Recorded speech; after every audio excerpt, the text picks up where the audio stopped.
and a warm welcome to everyone who's joining us today. So we are all aware of the recent high-profile money laundering incident here that has led to reverberations both locally in financial services, regionally and around the world. It has got several good lessons and raises quite a number of questions.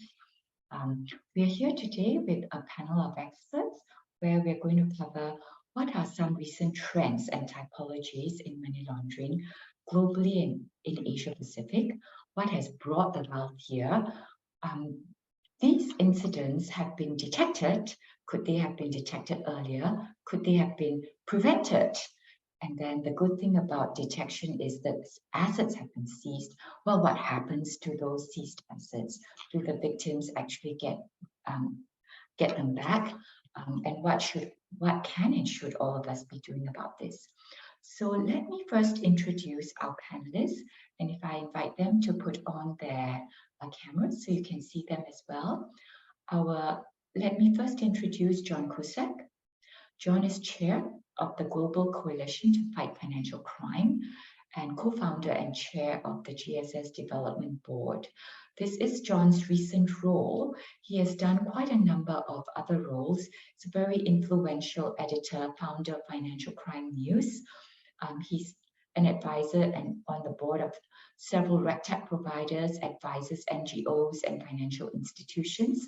He was global head of financial crime compliance at Standard Chartered Bank and UBS for over 25 years and is twice chair of the Wolfsburg Group.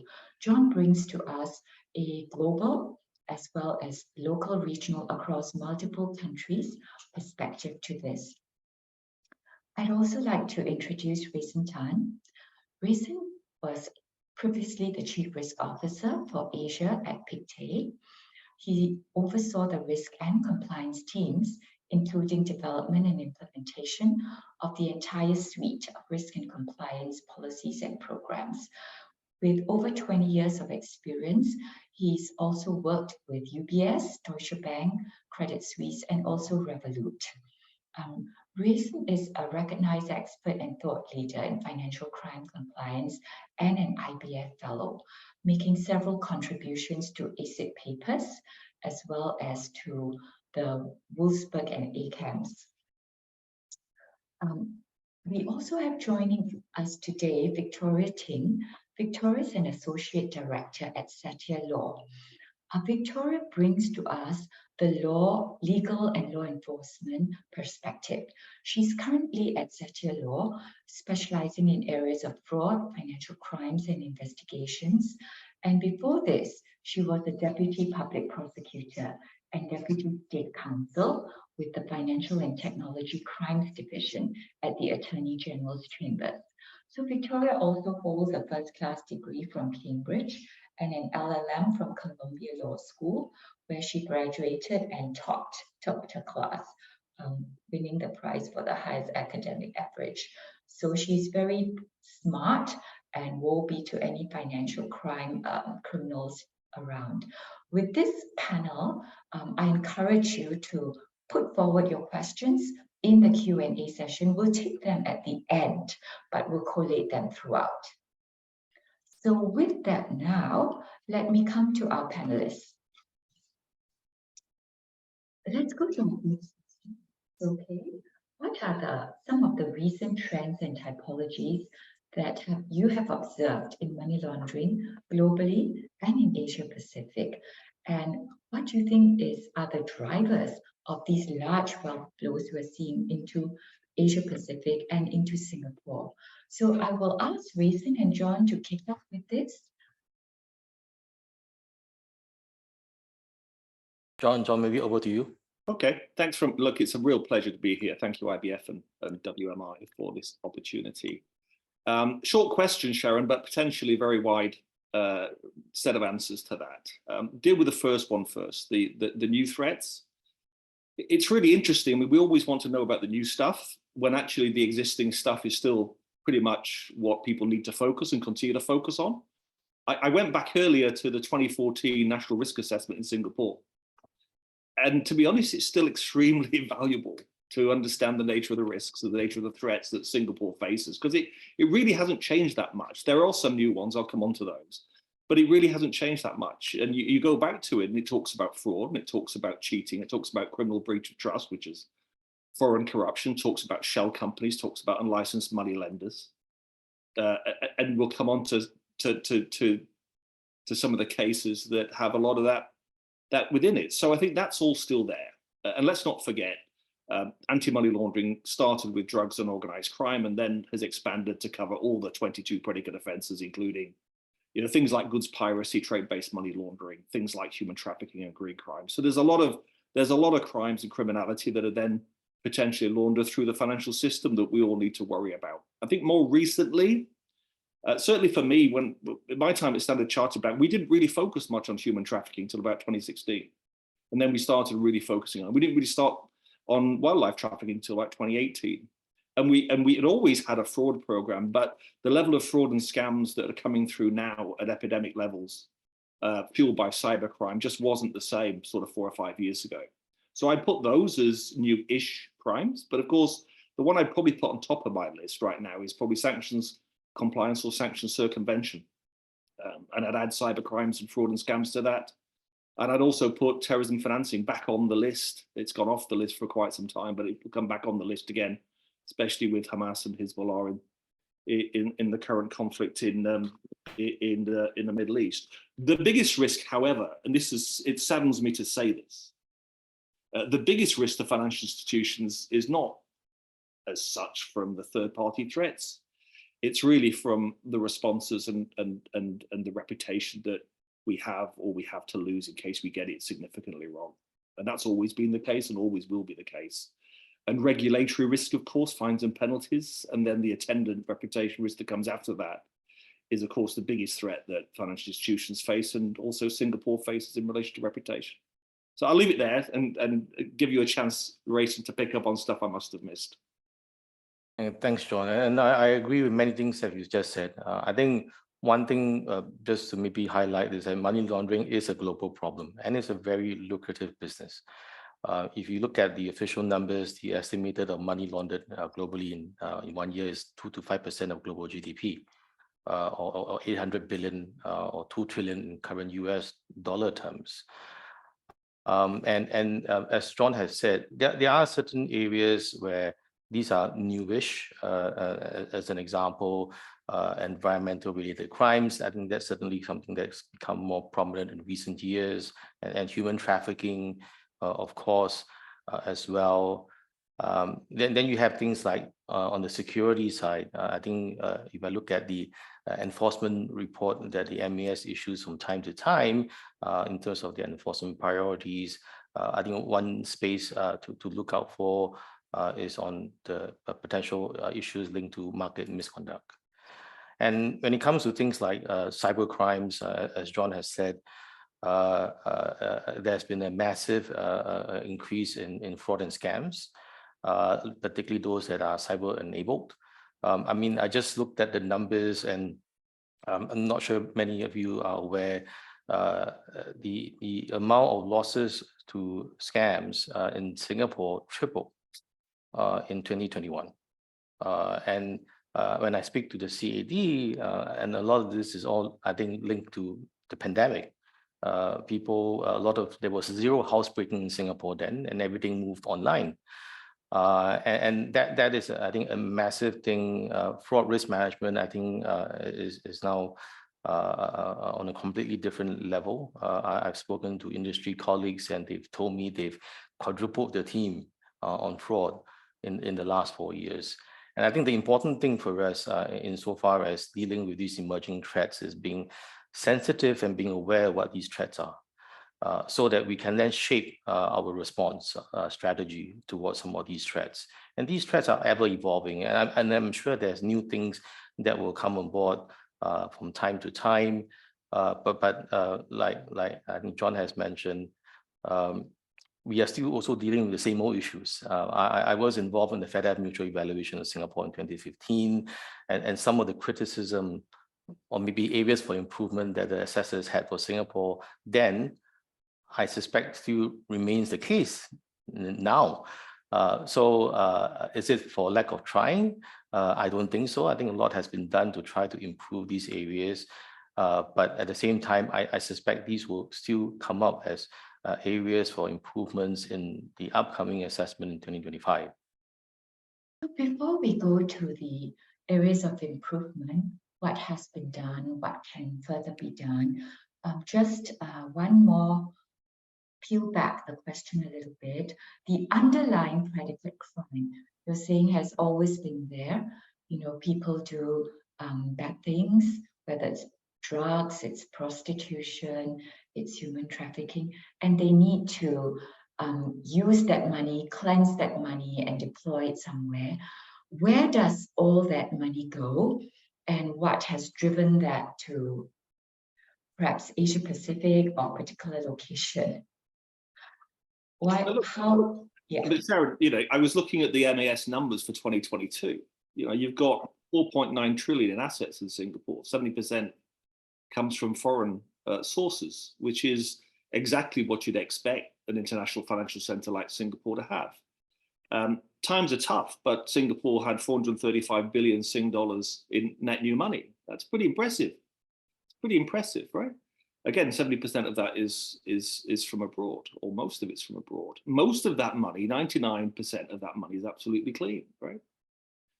You know, talking to recent numbers, 2 to 5% of Singapore GDP is about 10 billion, about 2.5%, about $10 billion. So you can assume on the numbers that Singapore launders about 10 billion a year, right?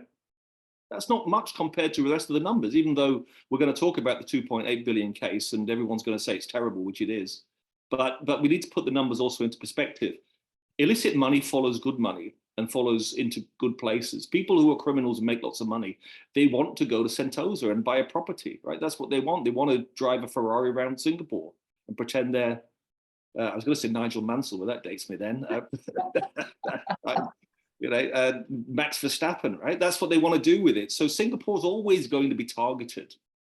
It's not an origin for financial proceeds, but it is a transit and it is a destination place, as is London, as is New York, as is Tokyo, as is Hong Kong, as is Switzerland, as is UAE, right? So we know that, and we've known that forever. Now, Singapore has to be strong in relation to its controls, because that's where the thread is, trying to find the bad from the good. And that's not easy at all. But actually, I think that Singapore does a pretty good job overall and is pretty strong in relation to its response compared to most other places, albeit not perfect, and albeit there will be lessons to be learned. Thank you so much for putting that in context, John. So basically, money goes to international financial centers, and Singapore has been fortunate to attract quite a considerable amount of assets which are managed here, and that's exactly a national strategic priority. A large proportion of that is clean, good money. Now we come to the proportion. How do you find the proportion that's not, and then deal with it robustly? So if I can invite the panelists to, on this observation, financial institutions have implemented several measures to prevent and detect financial wrongdoing, as Rayson said, since the first FATF reviews.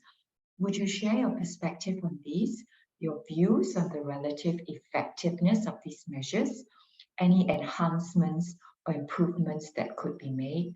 And I'll ask all three of you. Yeah? Yeah, maybe I can kick this off. I think first thing first, financial institutions are definitely at the forefront of the fight against money laundering. And they are required to comply with various AML regulations and standards, whether this is those set by the FATF or the national laws and rules in the jurisdictions that they operate. I mean, if you think about sort of some of the controls, we have, and this is, I'll go over this quickly. You have customer due diligence requirements, and that means the process of identifying customers that they are who they said that they are. Understanding who are the controllers and owners, as well as whether there are any specific risk indicators. You have transaction monitoring, and that's the process of monitoring the activities of the account when they are open. To me, this is important because it's often what happens after the account is established. That's where the real stuff happens, right? And of course, you have suspicious activity reporting, and this is the process of investigating and coming to a view if there is a reasonable suspicion that you could be dealing with proceeds of crime or something is going to facilitate a potential crime that will warrant, for example, a filing of the FIU. I think here, one of the key things when it comes to things like investigations is not just the fact that you start one, you've got to finish it and finish it in a timely manner. So if in case you're dealing with criminality, there's an opportunity for us to intercept and stop the proceeds from being transferred away, as an example. You have sanction screening. And as John has said, I think this is now back on the agenda for sure. And even things like audits and trainings, right? I think this is when it comes to audits, this is the process of assurance or auditing the program to make sure that things are happening the way that they should. And it's going beyond both internal or external audits. Increasingly, I see financial institutions deploying additional levels of checks, level 1.5 or level 2.5, that goes into doing a bit of assurance work, i.e. identifying issues before they become bigger issues. And I think the last point on training, I think that's important. Sometimes in situations where there is some cost pressures, I often see that the training budget is one of the first that is cut. But I would argue that it is a critical part of the program to make sure that people know, first thing first, what are some of the things to look out for, what are the standards that they're expected to keep to. And in some cases, when I do training, I try to share war stories. And these war stories of what went wrong and what they can look out for often resonates a lot better with the audience. And if they can internalize some of this, I would have considered them my job as well done. Would you like to add anything, John? And or maybe we'll come to, there's a question here on how effective have all these measures been, the effectiveness versus just having policies and procedures. And then, is it just the financial institutions? Is there a role that other parties in the ecosystem have to play? And I'll invite Victoria on that. Anything you want to add first, John, on effectiveness in financial institutions? Well, let Victoria go first, and then I'll pick up on that effectiveness point. Okay, Victoria, what can the rest of the ecosystem do? Or, since it's money, it has to be with the financial institutions. Thanks, Sharon, for the question. I think the answer to your last question is obviously no. The owners cannot lie on the financial institutions alone. And I think in recognition of that, both the FATF and Singapore have implemented really economy-wide suites of measures. So to run through them briefly, we have law firms, accounting firms, precious stones and metals dealers, corporate services providers, real estate agents, I think very topical in the wake of the recent crackdown. And what's also crucial is that the government's always looking to see where the regulations can be improved. So specific to corporate service providers, I think there was some attention in the recent crackdown to the number of nominee directorships some individuals were holding. I think off the top of my head, one guy was found to be nominee director for more than 185 companies or something like that. And then quite quickly thereafter, ACRA has since announced that they are consulting on measures to hold, or rather to restrict the persons who can act as nominee directors, both in terms of the number of directorships one person can hold and according to the qualifications that that person must have. There are also proposals for new offenses to hold liable the directors or owners of corporate service provider companies, which are found to have breached their AML or counter-terrorism financing obligations. So, I do think that the government's very alive to the need that it needs to be a industry-wide approach. And, the government's messaging has always been very much not just the FIs, but also all the professional firms, the smaller kind of precious stones and metals dealers, basically anything that can be commoditized, they have a role to play as well. Thanks for that, Victoria. There's a question from Christina, which maybe is clearer and more direct than the way I framed it. So thanks, Christina. Any comments on the recent 2.8 billion case? Actually, it could be more than 2.8 billion now because that thread is still being pulled. Could it have been detected earlier? So Christina asked the detection question. Could it have been detected earlier? The question before that, of course, is could it have been prevented earlier? So I'll ask John first, but perhaps any of the panelists. Yeah, I think we're going to get into that because we all want to get into that. But I just want to answer the effectiveness question first, because it's a really important one, a broader question before we get into the specifics. So 2 points on the effectiveness piece. I mean, people talk a lot about the lack of effectiveness in the fight against money laundering, and it's true to a certain extent. I answer this in two ways. If you look at the FATF mutual evaluation, it has these 40 recommendations, which are basically the actions you need to take. And if you take those actions and do them really well, they should have good outcomes. And there's 11 outcomes that test whether or not you're effective or not. And Singapore did okay, but not great back in 2016, and it'll do a lot better in 2015. But those 11 immediate outcomes, which are the test of effectiveness, they span not just the financial institutions and the private sector, which is just one of those 11. That's what we call IO4. The rest of them, IO1 is, do you understand the nature of the threats that you face? That question we had up front. Number 2 is, do you have cooperation, both domestic and international? 3 is, do you have supervisors that are tough and fair? And you certainly do. 4 is the private sector, a lot about the banks, but also these other people that Victoria were talking about, the company service providers and the real estate people and the precious metals dealers and these guys. And then 5, legal ownership, again, what Victoria's talking about in relation to transparency and beneficial ownership. And then 6, the FIU, is that good enough? Does he get the STRs and does he work with law enforcement? 7, money laundering investigations, how many? Specifically professional money laundering obligation outfits, and 8, which is confiscations, the money. Do you seize and confiscate money sufficiently? That's the test of effectiveness. So what we're beginning to see with this 2.8 billion case is an increasing level of effectiveness. So I'm not disappointed as much as some that it wasn't prevented. I actually like the idea that criminals put their money in places like Singapore, because when Singapore finds it, it will actually do something about it and do something meaningful, which takes away the assets from criminals, which is the thing they hate the most. So preventing it and letting it go somewhere else, that's not necessarily success in my book, albeit would be for all the financial institutions involved. I'm sure they'd say that, but it's a different take. I've got it in. The purpose of fighting financial crime and money laundering is to take away the money from the criminals and take away the profit motive. Otherwise, they'll just keep on doing it. That's what this case tells me more than anything. And I'm pleased it's in Singapore. Thank you so much for that, John. So there are a few real gems in there. One, obviously for the individual banks, they would rather the money wasn't with them because they are being asked 1,000 questions. Why did you onboard this?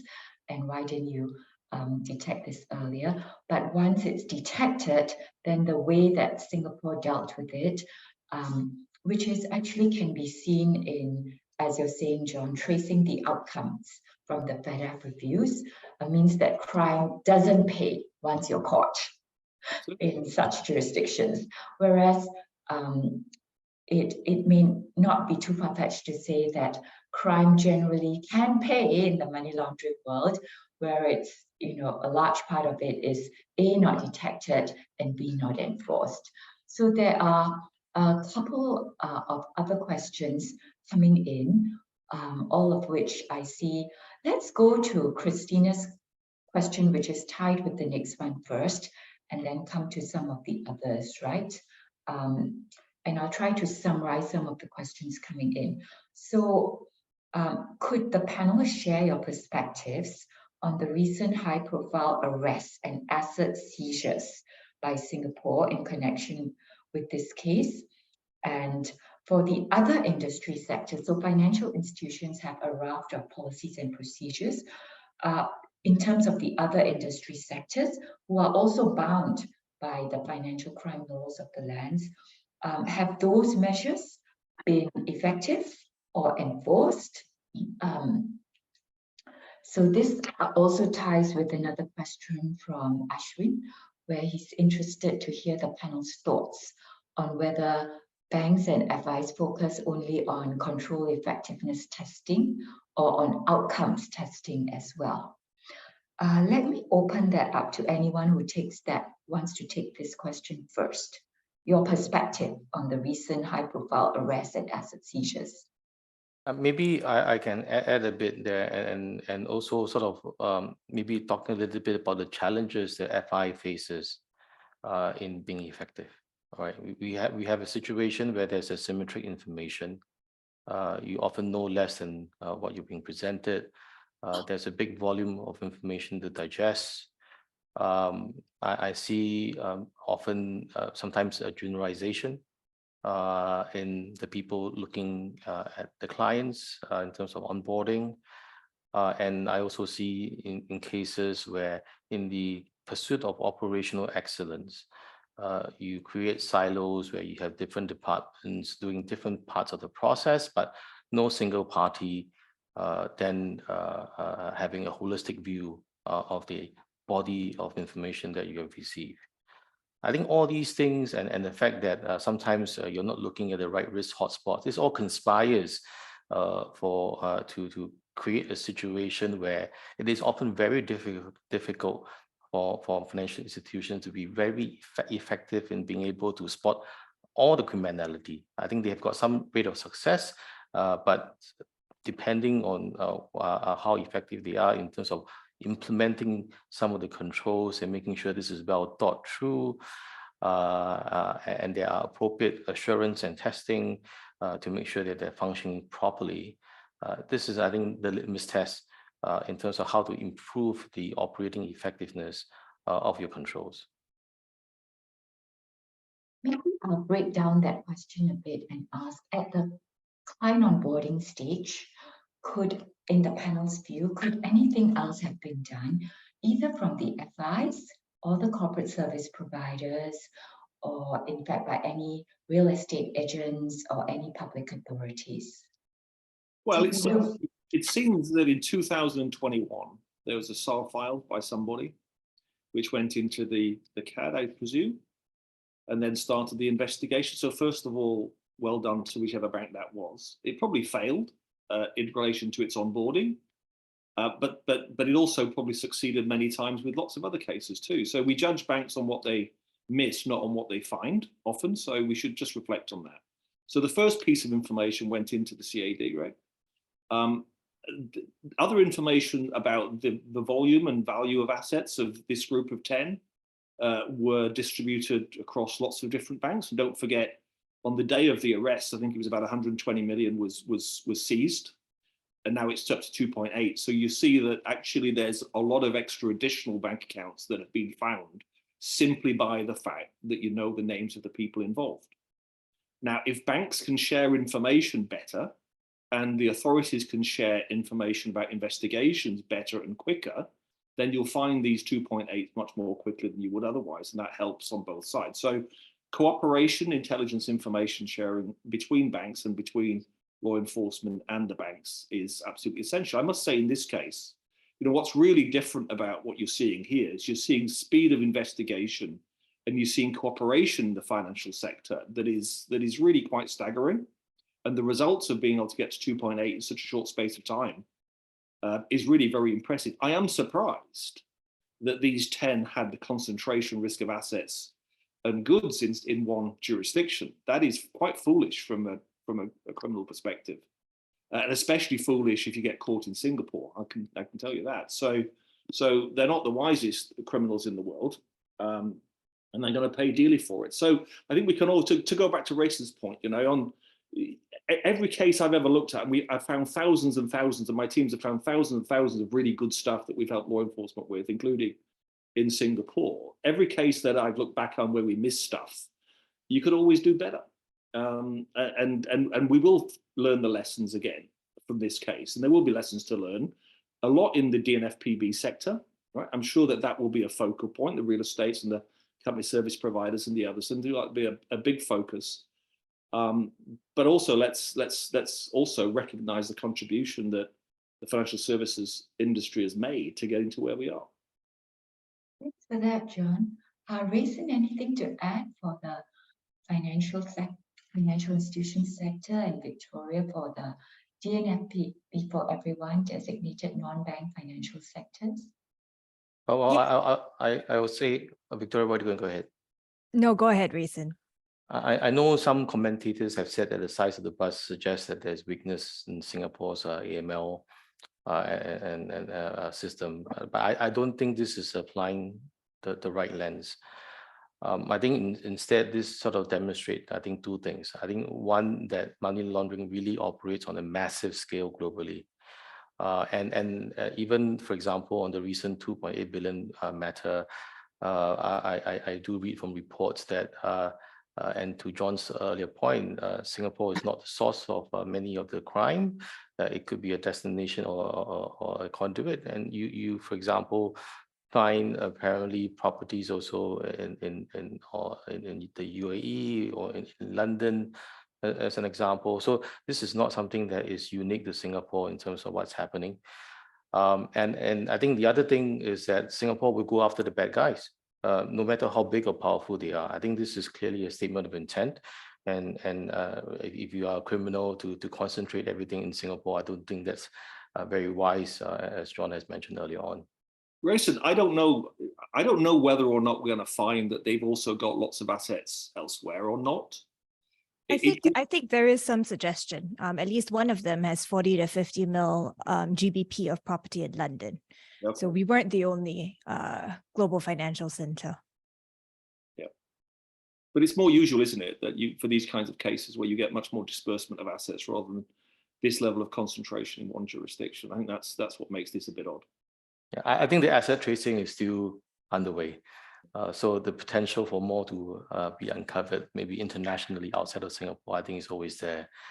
But it all has to start somewhere. And I think that's the beauty of what has happened.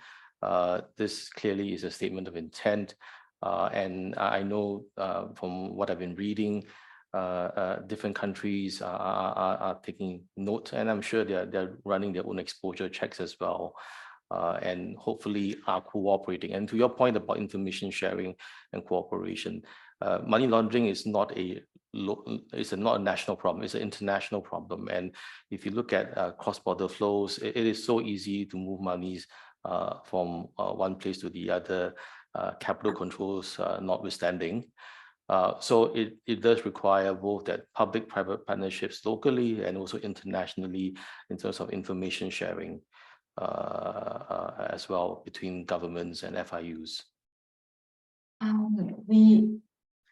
think one of the questions this raises is if money is laundered in international financial centers, and because that's where money goes, and we found this amount and seized this amount in Singapore, how about the others and how much is out there? So John and Raisin have raised the point, although there have been reports that this has been detrimental to Singapore's reputation, actually might it be an example of detection and seizure? Ashwin is still asking what is actually the answer to the question, do banks and financial institutions focus only on control effectiveness testing or on outcomes as well? This is not a yes, no, or one or the other, right, well, Ashwin? Go ahead, John. So in 2017 at Wolfsburg, we issued a paper called the effectiveness paper. We talk about effectiveness a lot, but we never define it. And some people's effectiveness is regulatory compliance, some people's effectiveness is prevention, some people's effectiveness is detection, some people's is investigations, seizures, confiscations. So it's really important we define what effectiveness is. And we defined effectiveness back then, it's still current, that it's three things for a financial institution. One is that you are compliant, or as much as or as good as you can be, recognizing that you'll never be 100% compliant. In other words, CDD file will never be 100% perfect. I've never seen a case which I couldn't ask another 10 questions for, so it'll never be 100% perfect. Second one is risk-based controls in order to generate control effectiveness within a parameter, which isn't risk tolerance of zero, which is, I think, the answer to your question. The third one is providing high quality information to law enforcement and cooperating with them in relation to their inquiries. Now, we thought at Wolfsburg at that stage that the current system was heavily motivated towards compliance with the first element and not towards the second or the third. Increasingly, the second has become more important for, I would say, forward-thinking regulators. And forward-thinking regulators and law enforcement that talk to each other think that the third one is even more important than the other two. Now, what we think is we should have a balanced scorecard in relation to financial institutions in relation to outcomes. Those three should be balanced.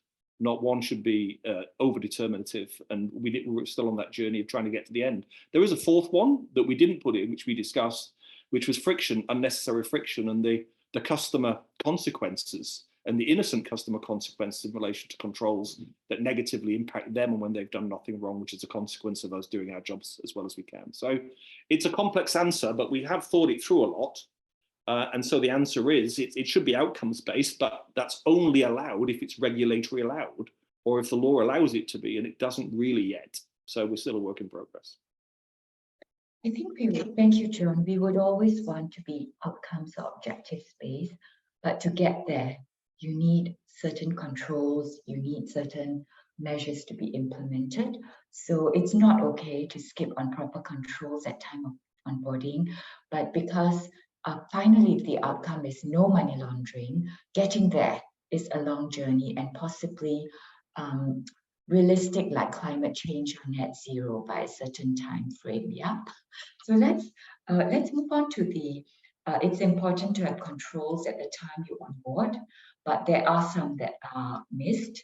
Then, if you don't prevent and stuff happens, then how do you detect?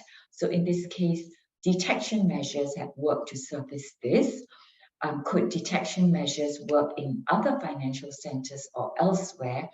And there are tools today which the panel won't cover, network linked analysis using data and technology. Let's come now to once you've got the assets and you seize them, all these cars, these properties, these houses, how are they dealt with by the law? Where does it go? Are the victims ever recompensed?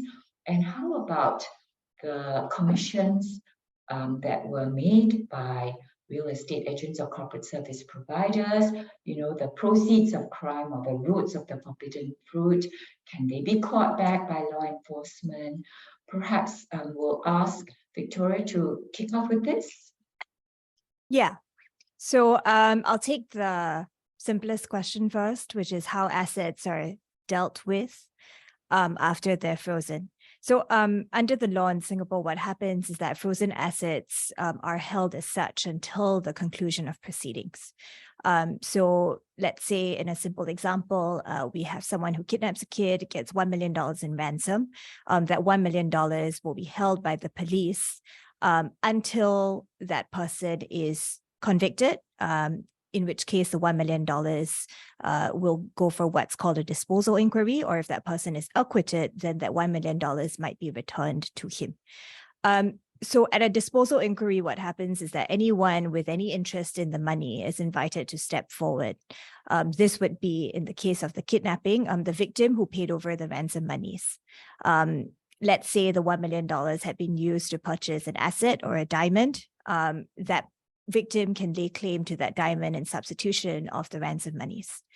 Unfortunately, the facts which present before the courts aren't usually so straightforward, and especially if we think about, you know, the types of offences which we've discussed thus far. John was mentioning a lot of scams.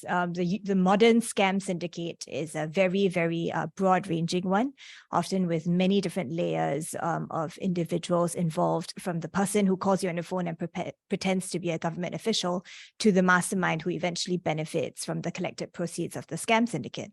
So in a case like that, how does a victim even know that he or she was cheated by the individual whose assets have been seized?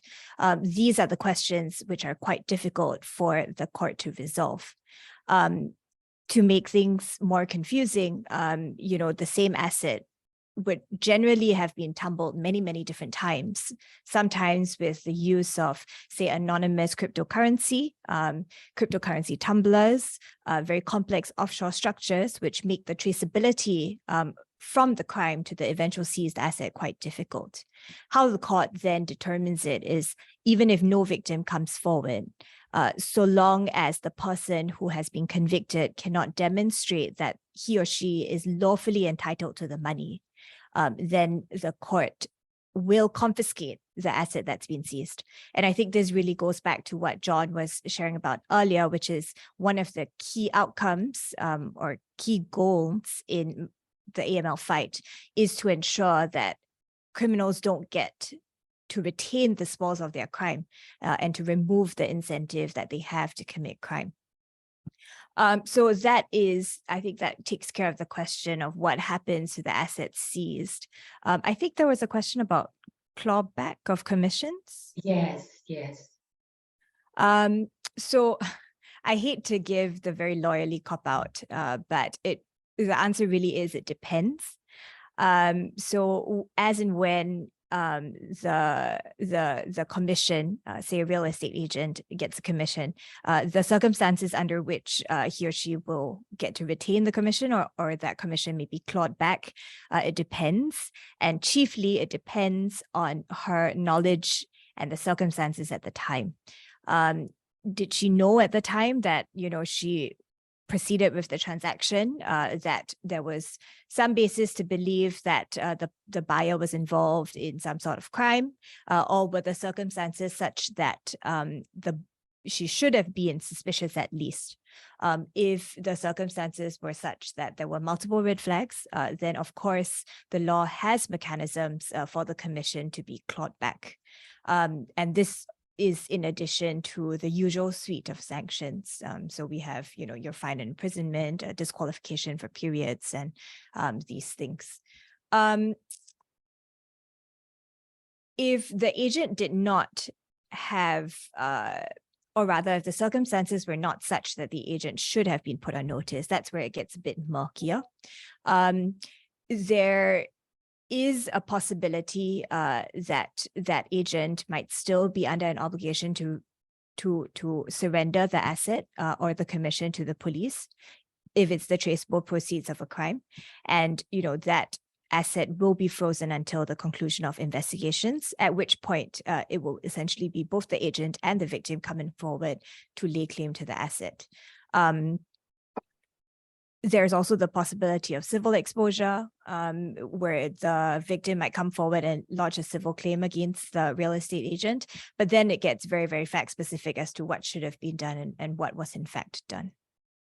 Thanks, Victoria. Basically saying anyone who had any proceeds or was near a money laundering incident with assets seized needs to be very careful, because whatever income they earned from that could perhaps be clawed back. Yes. There are a whole series. Yeah. So, but we're not saying, don't see no evil, speak no evil. There is no, of course not. duty to, yeah. Yes. I mean, I think one thing that I should stress, it's not, the test in law is not one that's entirely subjective. So even if you close your eyes and ears and you insist that you didn't see anything fishy of the transaction, if the circumstances were such that someone else in your position should have, then you are equally liable. Thanks for that. You mentioned mixers and tumblers and disguising it. There's a whole series of questions actually on crypto and digital money and blockchain, which I'm going to summarize in this manner. It comes from various parties. One is the modern version of laundromat using crypto and digital money? And if it is it easier to launder in crypto?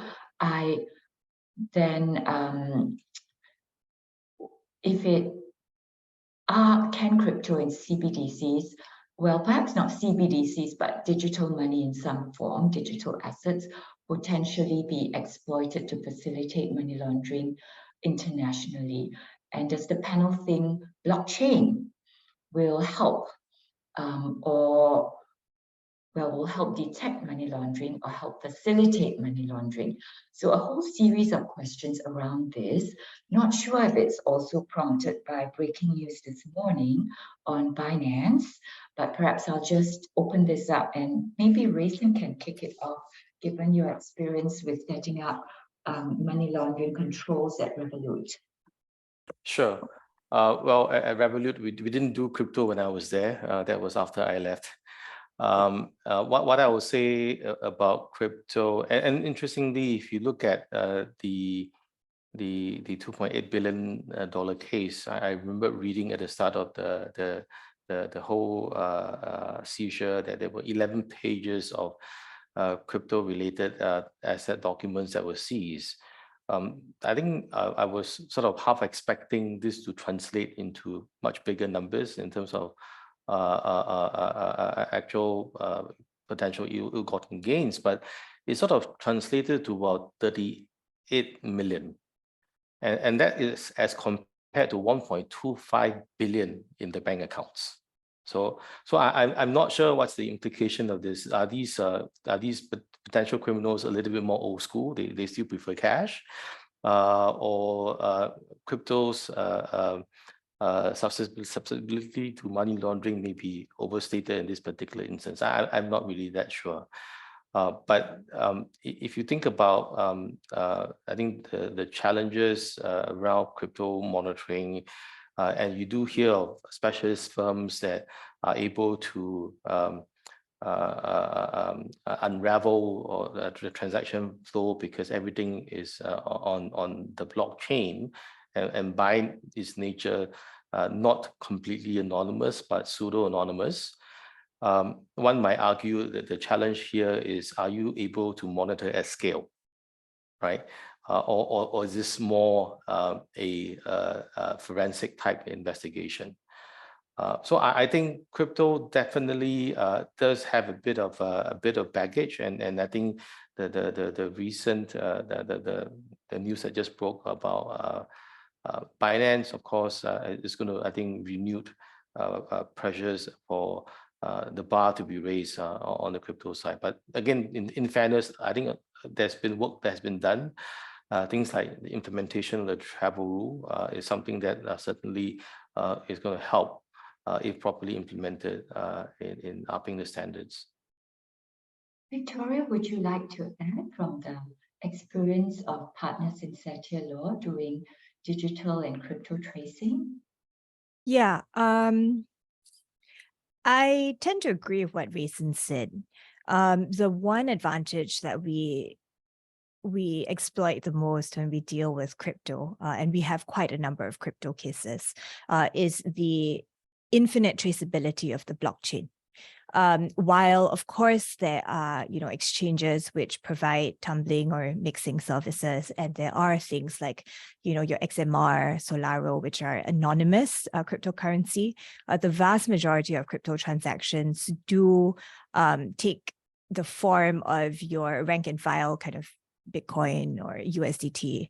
And that means that in terms of the number of transactions that you can trace and the speed at which you can do it, it's much more and much quicker.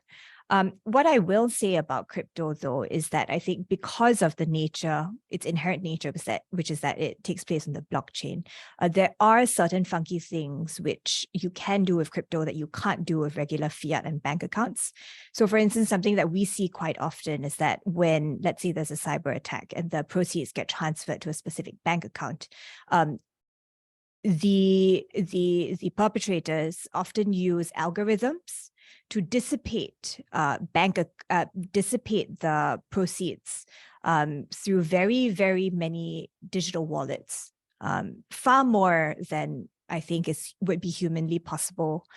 So we're talking about 1,000 wallets within the span of 5 to 10 seconds, and then among that 1,000 wallets, you mix it up even further into several different layers before it's eventually consolidated. So that is balanced against the traceability. That means that, you can trace, but the process does get a lot more arduous. And even the most seasoned, most experienced blockchain investigators with their technology also do find it quite the challenge. Victoria, time has passed and there's still quite a number of questions. I will try to summarize these into a couple of themes. One of them is around asset traceability and what happens to the proceeds. So there is a question on clawback of commissions for, say, private banking RMs, correlated to real estate agents, or maybe even corporate service providers, trust companies, law firms who help to set up these structures. So that's the whole clawback. Then the second one is, what does the government do? How do these properties get put back on the market? What happens to the proceeds? Does that just go back into tax revenues for the benefit of the government? And if I can just ask maybe a quick one on that, and then I'll summarize one or two other of the questions before. Okay, so first, the clawback of the commissions. So essentially, what happens is that so long as the police think that the property that or any property is associated with some way or is the fruits of some sort of offense, then that property is subject to confiscation, seizure, and then confiscation. So regardless of whether the person is a real estate agent or a private banker or corporate service provider, if the police form the view that there is a reasonable chance that this person in proceeding with this transaction has committed some sort of ML offense, then any fees associated with that transaction can potentially be seized and then thereafter confiscated. The second question is what happens to the assets which were seized? Yes, those assets can eventually go back to the market. I think you would have possibly read some articles in the news about all these Birkin bags and bear bricks and very exotic cars and watches. What happens is, as I mentioned, at the end of the day, there will be a disposal inquiry. If no victim comes forward to stake his or her claim to the seized properties, and assuming the accused persons are not able to demonstrate that they have come about the funds that they purchased these items with lawfully, then the government can have or will have some sort of auction, at which point, these assets will be liquidated. And yes, the proceeds will go back to Consol Fund, so for the benefit of the Singapore government and Singaporeans. Presumably, the same principles apply if these assets were donated to religious or charitable organizations. I think these are some of the questions. So the big overarching principle is don't prevent, detect, and take measures to protect yourself, because when you receive these, there's a risk of clawback otherwise. Would that be a correct summary? Go ahead. I think as Victoria says, the bigger, if you're someone who falls into Victoria's description of being subject to the clawback because you should have known or we think you did know, you've got a bigger problem than the clawback, because the police are saying that you're a crook too, right? So it comes down to being, doing due diligence properly and doing your job properly. If you've done that, fine. Legally, you can keep it. Morally, whether you should keep it's a different question, right? And also these charities that have received the money, they have to ask themselves whether they should be giving those monies back. Because I think most charities that receive proceeds of crime wouldn't want to keep them, even if they didn't know or should have known at the time. I mean, just on that, John, I believe one of the charities have actually come out publicly to say that they are returning the monies that they receive. So I think that's them doing what is, I think, more morally, I think, the right thing. So I think that they were surrendering it, not returning to whoever gave it to them, because that's correct, of course. Maybe one thing, maybe something to just also add as well. From what I've been reading in the press, the regulator, the MAS, is also looking at institutions that may have been caught up in the whole issue. And I'm sure to the earlier point that John mentioned, I'm sure there's going to be some learnings in terms of what could have been done better. And I mean, typically from experience, whenever the regulators goes in, they look at your processes, they look at your controls, whether they are operating effectively. Could certain things be detected earlier? Could the investigation be completed quicker and reported quicker? But one of the things that sometimes does happen is that they do look at the individuals that are involved to understand whether there is, I'm not saying criminality, but things like negligence and so on and so forth. And we've increasingly, of course, seen the MAS use things like production or rather prohibition orders, where there is egregious behavior issued to people that are involved that may bar them from taking another position in financial services for a certain defined period of time. Thank you. So, sorry, can I just add one observation on that? Because I think there is one development in the US which might be of interest to the audience today. As of about, I think 2 years ago, or John can correct me if I'm wrong, there were some amendments introduced to the US's Banking Secrecy Act relating to, the concealment of ownership or control of assets related to PPs or, FIs in jurisdictions of particular ML concern. And what was interesting about that legislation is that it specifically provided that bonuses which bank employees received can be clawed back by their employer. And then just to follow up with that, I think just earlier this year, the US DOJ announced a new prosecutorial policy under which if a corporate entity is being prosecuted for some sort of corporate offense, for instance, ML, if that corporate entity is able to claw back bonuses from its employee, the offending employee, then that entity actually gets a dollar-for-dollar reduction in any fine that the corporate entity can pay. So I don't know if Singapore will go into that direction, sort of weaponizing the commission or weaponizing the clawback of commission to incentivize compliance both by the employee and the employer. But that is something that one should always keep in the back of their minds. Thank you, Victoria. In other words, FIs might actually claw back commissions in suspect circumstances because that could reduce their culpability. So we have to come to an end soon, but there's a big question.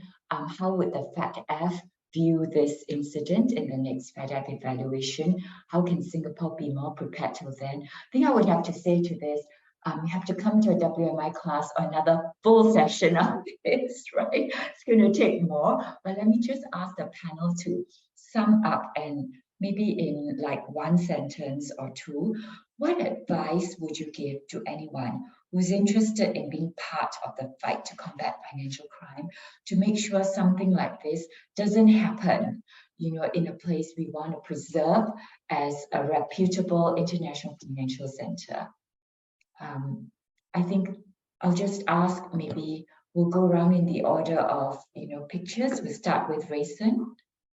Sure. I think compliance officers or anybody interested in being part of the fight to combat financial crime should have a passion and curiosity for the subject. I think that's important, as well as a willingness and ability to learn and adapt to the changing environment and challenges, which there are plenty. So I think if you have the right mindset, I always believe that in order for anything to be successful is a combination of people, process, technology, and the structure. But I've always ranked people as number one, because if you have the right people who can think about issues the right way, they will make the rest happen. Thank you.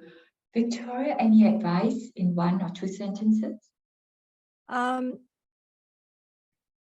think I'm gonna riff off of what John said at the start of today's session, which is that money laundering is an offense that's predicated on some other offense. And while there may be a tendency to think of it as a victimless offense, that's really not the case. The predicate offense can be anything from wildlife trafficking to drug trafficking to human trafficking, but there really will be some victim somewhere. And it's important not to lose sight of that. Thank you. John? Yeah, to follow up. I mean, if you watch the news tonight, you'll always find something that is in our bailiwick, something that we're having to deal with, whether that's terrorism, finance, weapons of mass destruction, proliferation, all the other predicate offences, this case, fraud, scams, the rest of it. So it's a fascinating subject, and it's about real people and real losses and real victims and real criminals, right? And I think being able to contribute by being on the right side, even though sometimes it feels like we're in the middle, is hugely rewarding. And the most rewarding thing is being able to work alongside people like Victoria Mason and yourself and many other folks in our industry who are probably one of the most collegiate out of many industries that exist and operate successfully. So as a career, wouldn't stop anyone from going into it or from being successful. It's a fabulous career.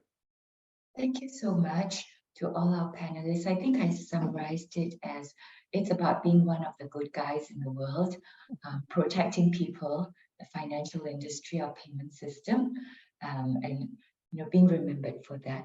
So I thank everyone for joining us, and almost everybody has stayed right to the end. Just give us 1 more minute. Now I'll hand it over to Ben. We'd love to receive your feedback. And thank you, John, Reese, and Victoria.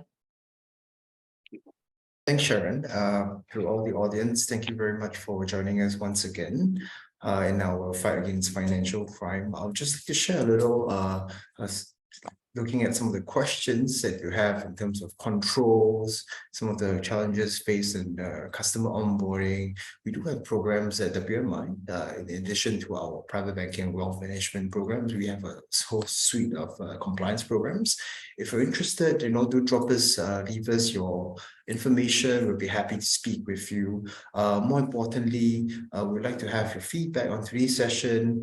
If you like the speakers, if you like the content, do let us know so that we can plan more ahead for 2024. And in this link, there's a checkbox. If you'd like to be added to our mailing list for future events, programs, promotions, we'll be happy to share them with you along the course of 2024. Thank you, everyone. And back to you, Nicole. All right, thank you very much, Sharon, Rayson, John, Victoria, and Benjamin. Hope everybody had a really good, insightful session. We hope to see you again soon. Until then, good evening. Thank you, everyone. We'll be in touch. Thank you. Thank you.